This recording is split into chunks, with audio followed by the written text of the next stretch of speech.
यदि कोई समस्या है तो प्रश्न कोण का नहीं, दृष्टिकोण का है। आज की ये कहानी इसी बात को स्पष्ट करती है। किसी नगर में एक जूते और चप्पल बनाने वाला व्यवसायी था। व्यापार फल फूल रहा था, तो बाजार को बड़ा करने के लिए उसने अलग अलग गांव में अपने लोग भेजे। तो एक खास गांव में उसने लोगों को देखने, परखने और समझने के लिए अपने दो मुख्य बिक्री प्रबंधक यानी कि सेल्स मैनेजर्स को भेजा। तो दोनों प्रबंधक वहां पर गए।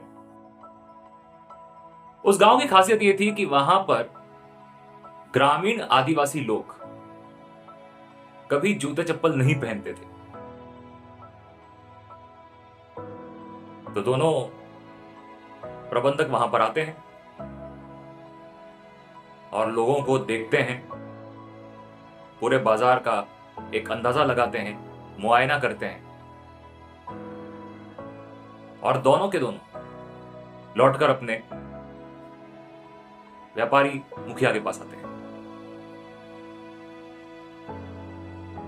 तो कारोबारी उनसे पूछता है कि क्या कहते हो, इस गांव में हमारा सामान कितना बेचा जा सकता है?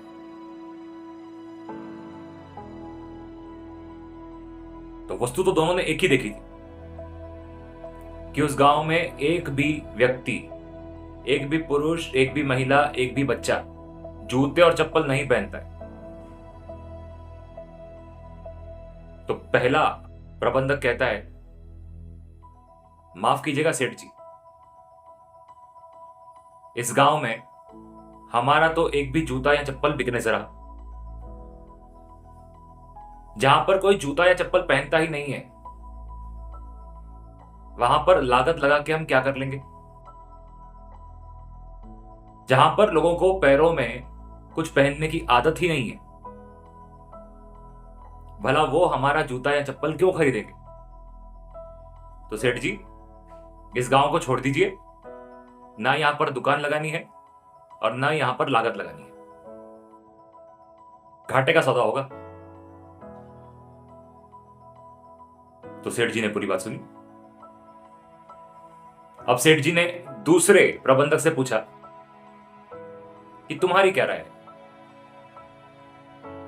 तो दूसरे प्रबंधक ने कहा, सेठ जी, ऐसा बाजार तो कहीं मिलेगा ही नहीं।